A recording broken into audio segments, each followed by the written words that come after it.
Fils de Dieu, fils de la perdition. Fils de Dieu, fils de la perdition. Fils de Dieu, fils de la perdition. Est-ce que la perdition, c'est un papa pour avoir un fils?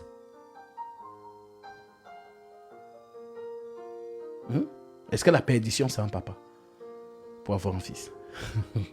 Donc, si tu ne comprends pas, fils de Dieu, et le thème fils de la perdition, et que toi, dans ta tête, quand on dit fils, bon, c'est un bébé avec son papa, donc fils de Dieu. Donc, papa, c'est Dieu, il a son fils, le cerveau. Ce sont des thèmes spirituels. Fils de Dieu, c'est ça qu'on appelle mystère de la piété.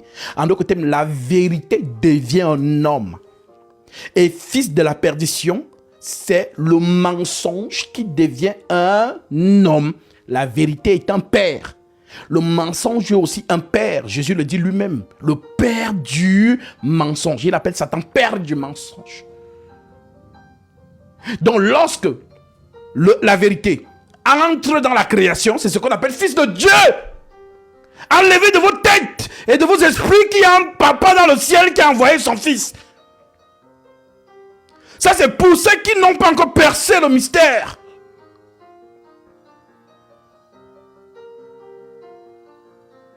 On n'écoute pas l'évangile avec le cerveau.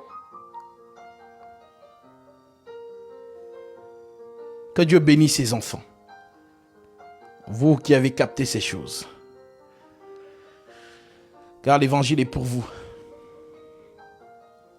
Donc, vérité fait homme. Mensonge fait homme. Fils de Dieu, fils de la perdition. J'espère que tu as compris. Je passe. Mais Pierre lui dit que ton argent périsse avec toi, puisque tu as cru que le don de Dieu s'acquérait à prix d'argent. Il n'y a pour toi ni l'eau, ni l'eau dans cette affaire, ni part, ni l'eau dans cette affaire, car ton cœur n'est pas droit devant Dieu. Repends-toi de ta méchanceté et prie le Seigneur pour que la pensée de ton cœur te soit pardonnée. S'il est possible, les fils de la perdition, on ne les pardonne pas. Voilà pourquoi Judas Iscariote, on dit qu'il allait se pendre, d'avoir livré le sang innocent. Mais est-ce qu'on l'a pardonné? Non, c'est Satan. On ne pardonne pas Satan, car la prophétie est assortie. Je lis la prophétie. Permettez-moi, parce que ça vient comme ça. Je situe les gens parce que je sais qu'il y a des bébés spirituels. Pour eux, il faut vraiment être dans la pédagogique, c'est-à-dire il faut vraiment aller point par point, sinon ils ne comprennent pas. Et je suis soucieux de ces personnes-là. Parce que je sais que plusieurs me suivent.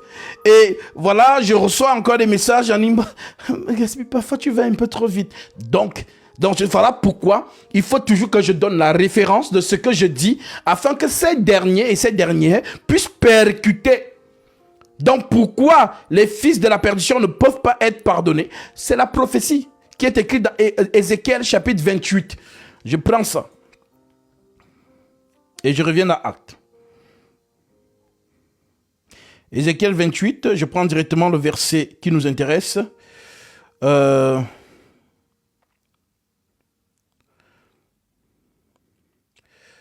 la multitude de tes iniquités, je suis au verset 18. Ésaïe 28, verset 18. Par la multitude de tes iniquités, par l'injustice de ton commerce, tu as profané tes sanctuaires. Je te fais sortir du milieu de toi un feu qui te dévore. C'est une prophétie. Un feu doit dévorer ce dernier. Je fais sortir du milieu de toi un feu qui te dévore. Je te réduis en cendres sur la terre, aux yeux de tous ceux qui te regardent. Tous ceux qui te connaissent parmi les peuples sont dans la stupeur à cause de toi. Tu es réduit au néant. Tu ne seras plus à jamais. Parole de l'Éternel.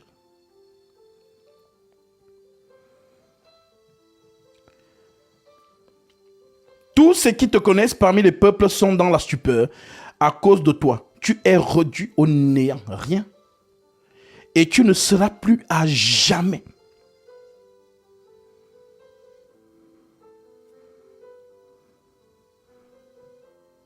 Ton cœur s'est élevé à cause de ta beauté. Tu as corrompu ta sagesse par ton éclat. Je te jette par terre. Je te livre en spectacle au roi par la multitude de tes iniquités. Par l'injustice de ton commerce, tu as profané tes sanctuaires. Je fais sortir du milieu de toi un feu qui te dévore. Il y a un feu qui doit le dévorer. Et le feu là s'appelle Michael. Le feu, c'est qui? C'est Dieu lui-même. Deutéronome chapitre 4, verset 24. L'Éternel est un feu dévorant, un Dieu jaloux. Donc, celui qui tape Satan, ne cherchez pas de midi à 14h, c'est lui l'Éternel. En d'autres termes, l'archange Michael.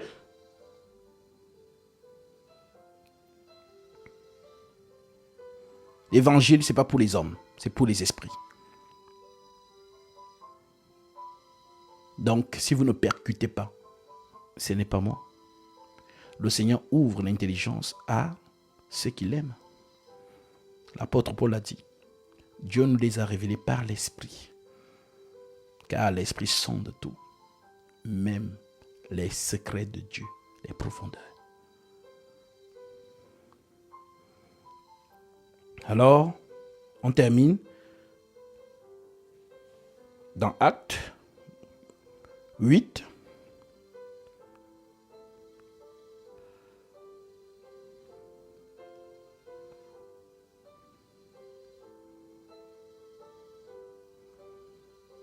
Répands-toi de ta méchanceté et prie le Seigneur pour que la pensée de ton cœur te soit pardonnée s'il est possible. Car je vois que tu es dans un fiel amer et dans les liens de l'iniquité. Maintenant que vous avez compris ça, nous retenons donc dans Matthieu 13 où on était. Et on sortait de Psaume chapitre 78. Verset 1 à 2 qui nous disait que l'Éternel ouvrira sa bouche en parabole. Alors nous voyons cela s'accomplir avec Jésus dans Matthieu chapitre 13. Nous avons lu le verset 1 et nous avons enchaîné avec le verset 8. L'Écriture dit, ce même jour, Jésus sortit de la maison et s'assit au bord de la mer. Une grande foule s'étant assemblée auprès de lui, il monta dans une barque et il s'assit. Toute la foule se tenait sur le rivage et il leur parla en parabole sur beaucoup de choses.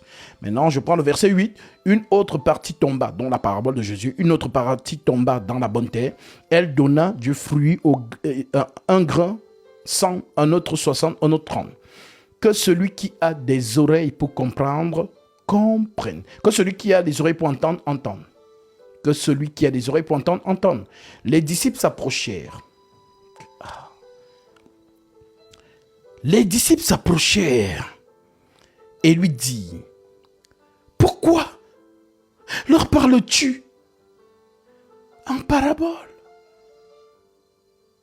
Car nous avons dit que Dieu parle en parabole. Et quand Dieu parle en parabole, c'est qu'il ferme la compréhension. Et si tu ne comprends pas, tu n'as pas la foi. Et si tu n'as pas la foi, tu ne peux pas lui être agréable. Car la foi vient de ce qu'on entend. Et ce qu'on entend vient de la parole de Christ. Donc Jésus, dans son rôle de Dieu, lorsqu'il parlait, il parlait en énigme, en parabole. Et quand il parle en parabole, c'est qu'il ferme la foi. Alors les apôtres lui posent donc la question, mais pourquoi tu parles en parabole? Maintenant il répond, parce qu'il vous a été donné de connaître les mystères du royaume de Dieu. Et que cela ne leur a pas été donné. Je leur parle en parabole, car on donnera à celui qui a, et il sera dans l'abondance, mais à celui qui n'a pas, on ôtera même ce qu'il a.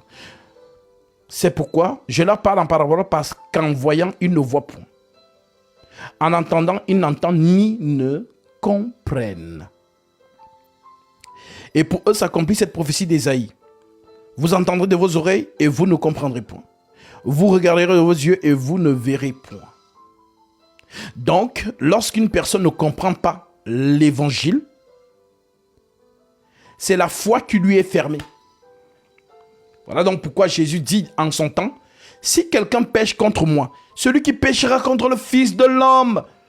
On va lire ça.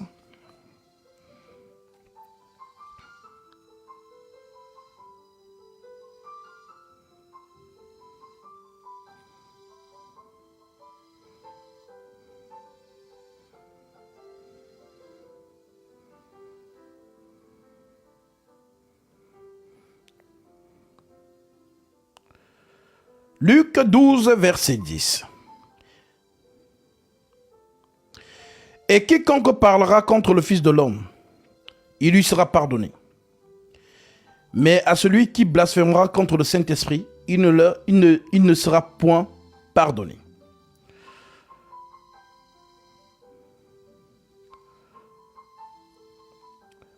Je prends encore la version Martin. Et quiconque parlera contre le Fils de l'homme, il lui sera pardonné. Mais à celui qui aura blasphémé contre le Saint-Esprit, il ne lui sera pas pardonné. Et quiconque parlera contre le Fils de l'homme, il lui sera pardonné. À celui qui aura proféré les paroles injurieuses contre le Saint-Esprit, il ne sera pas pardonné. Alors, qu'est-ce que cela veut dire? Lorsque Dieu parle, Jésus, personne ne capte. Il parle en parabole. Et parler en parabole, c'est fermer la compréhension, c'est fermer la foi. Car la foi vient de ce qu'on entend. Et ce qu'on entend vient de la parole de Christ. Maintenant, le Saint-Esprit, voilà pourquoi lui-même prophétise sur le Saint-Esprit en disant, il vous est avantageux que je m'en aille, car si je ne m'en vais pas, le consolateur ne viendra pas vers vous. Mais si je m'en vais, je vous l'enverrai. Et quand il sera venu, il convaincra le monde en ce qui concerne le péché, la justice, le jugement. Le péché parce qu'il ne croit pas en moi, la justice parce que je vais au Père et que vous ne verrez plus le jugement parce que le prince de ce monde est jugé. J'ai encore beaucoup de choses à vous dire, mais vous ne pouvez pas les supporter maintenant. Mais quand le consolateur sera venu, l'esprit de vérité, il vous conduira dans toute la vérité. Donc le consolateur dans le Saint-Esprit, c'est lui qui conduit donc dans la vérité. Donc le Saint-Esprit étant donc survenu dans Actes chapitre 2, qui est dans la bouche, c'est donc cet esprit qui enseigne l'église. Ce n'est pas un homme qui enseigne l'église. C'est un esprit. L'esprit qu'on appelle l'ange de lumière. L'esprit de vérité. Jésus l'appelle esprit de vérité. Mais question. Qui nous a dit que je suis le chemin, la vérité et la vie? C'est Jésus. Mais de quel esprit de vérité il parle encore? Il parle juste de lui-même en fait. Parce que l'esprit de vérité, c'est qui? C'est Gabriel. L'esprit des prophètes. L'esprit qui a enseigné les prophètes, c'est Gabriel. L'esprit qui a annoncé la mort et la résurrection de Jésus, c'est Gabriel. C'est le même esprit qui a enseigné les prophètes. C'est le même esprit qui a enseigné les apôtres. Donc tant que l'esprit là ne vient pas, vous n'avez pas la foi?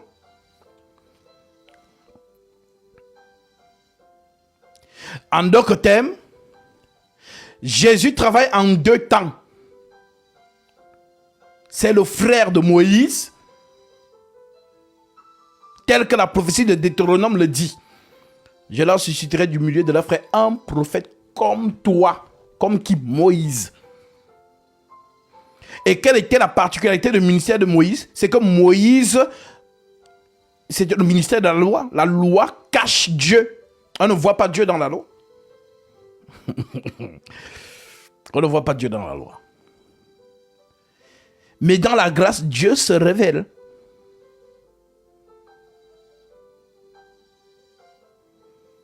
Voilà donc pourquoi, lorsque lui vient donc sur cette terre, les gens sont un peu confus. Même les apôtres. Seigneur, montre-nous le Père. Et cela nous suffit. Il y a si longtemps que je suis avec vous et tu ne m'as pas connu. Philippe, ne crois-tu pas que je suis dans le Père et que le Père est en moi? Les paroles que je vous dis, je ne les dis pas de moi-même, mais c'est le Père qui est en moi. Voyez-vous que tout ce qui sortait de sa bouche était confus et codé. Alors Philippe ne comprend pas. Et ils veulent voir le Père. J'ai fini avec ce débat parce qu'en 2024, là-bas, il y aura trop de débats. Dis maintenant, s'il y a un Père là-bas, dis-nous qu'il y a un Père là-bas comme ça. Voilà. Mais il complique encore les choses. Je suis dans le Père et le Père est dans moi. Ça veut dire quoi? Ça veut rien dire. Ça, c'est, voilà, mélanger les gens. Père Antoine, toi, Père, non, dis-nous, c'est à dire. Voilà. Voilà donc pourquoi. Le même dit encore dans Matthieu chapitre 11, verset 27, personne ne connaît le Père si ce n'est le Fils, et personne ne connaît le Fils si ce n'est le Père. Alors, celui qui va venir nous donner donc la vérité de tout ça, c'est lui qu'on appelle donc ange de lumière, donc l'esprit de vérité. Voilà pourquoi il promet cet esprit. Quand l'esprit de vérité sera venu, il convaincra le monde en ce qui concerne le péché, la justice et le jugement.